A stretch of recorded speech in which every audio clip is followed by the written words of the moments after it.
Hi friends, welcome to Geetanjali's kitchen. ఈరోజు బఠానీ ఆలు చాట్ ఎలా చేయాలో చూపించబోతున్నాను.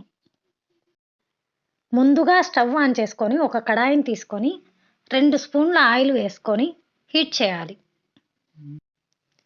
ఆయిల్ హీట్ అయిన తర్వాత ఒకటి సన్నగా తరిగిన ఆనియను, కొంచెం అల్లం పేస్టు, ఒకటి సన్నగా తరిగిన టమోటా పండు వేసి బాగా కలుపుకొని 2 నిమిషాలు మగ్గనివ్వాలి. టమోటా పండ్లు మగ్గిన తర్వాత కొంచెం కొత్తిమీర పేస్టు, గరం మసాలా, చాట్ మసాలా, కొంచెం కారం పొడి, తగినంత ఉప్పు వేసుకొని కలుపుకోవాలి.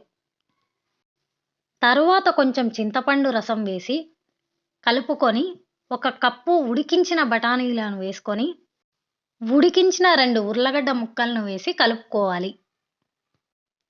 కలుపుకున్న తర్వాత 1 కప్పు బఠానీ పేస్టును వేసి కలుపుకోవాలి. తరువాత ఉడికించుకున్న బఠానీ నీళ్ళను వేసి ఒక 5 నిమిషాలు బాగా ఉడకనిచ్చుకోవాలి.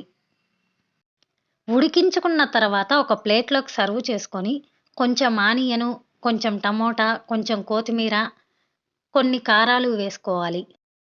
అంతే ఫ్రెండ్స్, సింపుల్గా ఆలు బఠానీ చాట్ రెడీ.